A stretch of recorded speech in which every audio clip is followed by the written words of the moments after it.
she's going to tell us about what's going on in there and what's really happening on our fish farm. So Alex, thank you so much for everything you do, and thank you for being here today.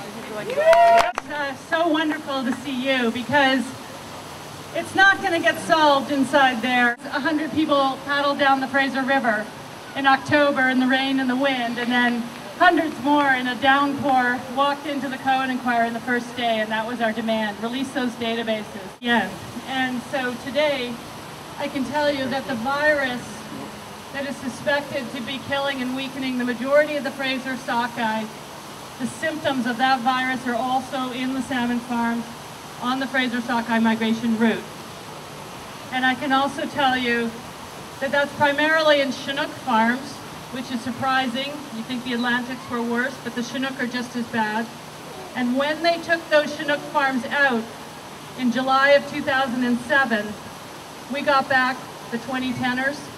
That amazing run of sockeye did not go by farms with the symptoms of the virus that looks like in the majority of them, and neither did the 2011s. So the pattern fits perfectly. Only the sockeye that are going north have been dying. This Harrison sockeye that goes south have been increasing over the last 18 years. All of this started, the sockeye started dying in the river full of eggs in 1992 when the salmon farms first appeared in the Discovery Islands, the narrow passages off Campbell River where these sockeye run. They said she couldn't talk to the public. She was guarded by people when she came to the commission, large men with earpieces on either side of her. We weren't allowed to talk to her. Her funding has been cut. She's not allowed to work on sockeye anymore. We don't have proof, but we have enormous weight of evidence. And unless people like you press for the truth and for these fish farms to be removed out of the narrow passages of the Discovery Islands, the wild salmon narrows, some people call them, we will lose our sockeye.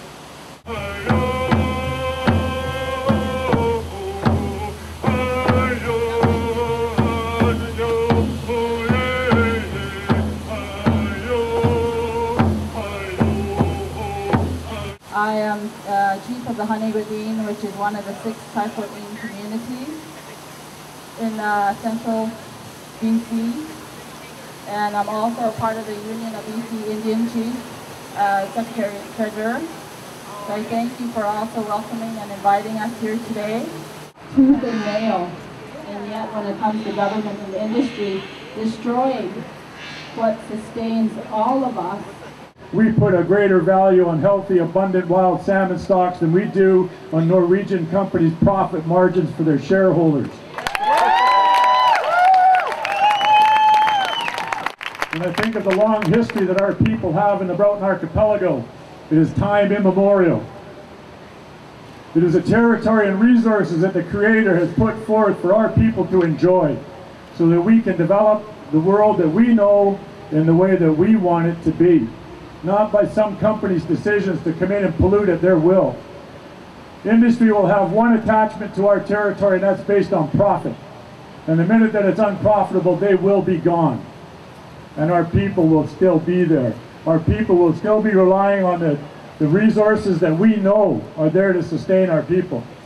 We know firsthand the impacts that this industry is having. We know firsthand the denial that the government of Canada continues to perpetuate to prop up and support an industry that just makes absolutely no sense at all. As sacred as profit is to the shareholders in Norway, so is your vote for the MLAs and the MPs in your territories. You must effect that change with your voice, with your letters, with your emails. You must organize your families and get them to express how they feel. Ask them, do you appreciate wild salmon? Simple as that. I say to you all that the highest law in the land is the Supreme Court of Canada. And I'm here to tell you that the government willingly, wantingly, ignore that very directive from the highest court in this land.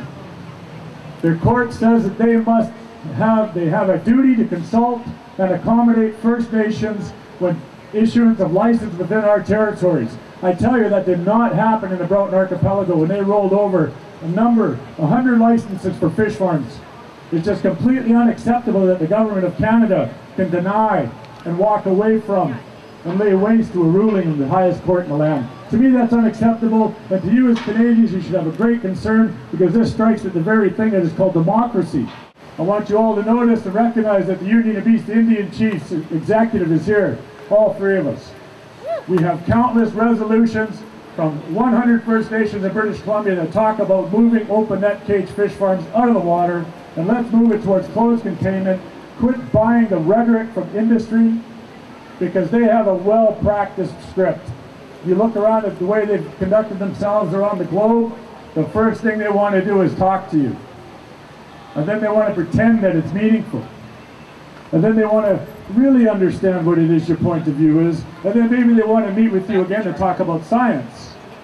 And all the while, government supports this. This is delay, deny, and distract. It's business as usual, make no mistake about it, and yet the Supreme Court of Canada is very clear that business as usual is no longer acceptable, and yet your government allows it to happen. And I want every one of you to get in touch with your MPs directly and let them know that that is unacceptable, that they have a duty and an obligation to you as Canadian citizens, to walk the road and conduct themselves in an honorable fashion, because it's beyond time.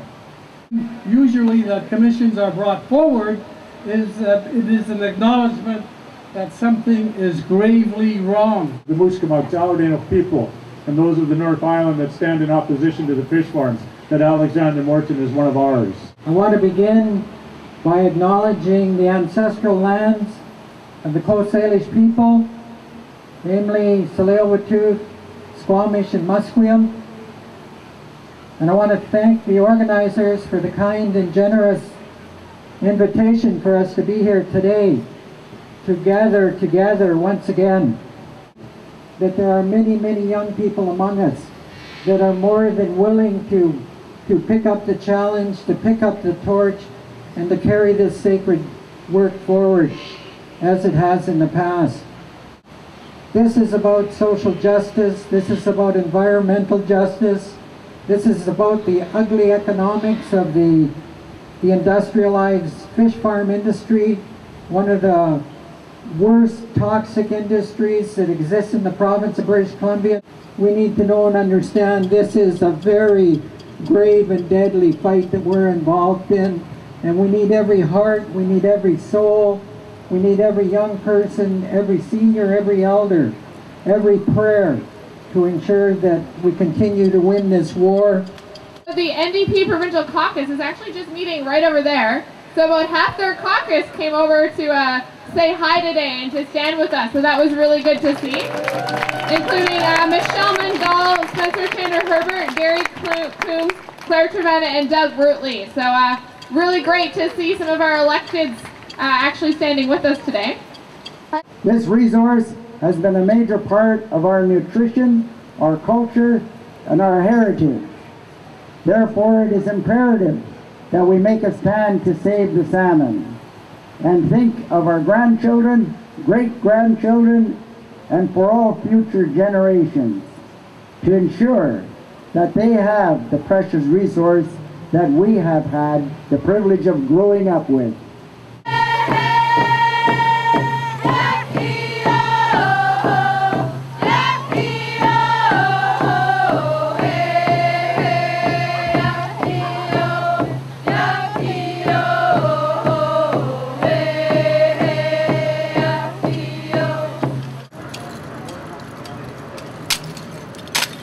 Oh,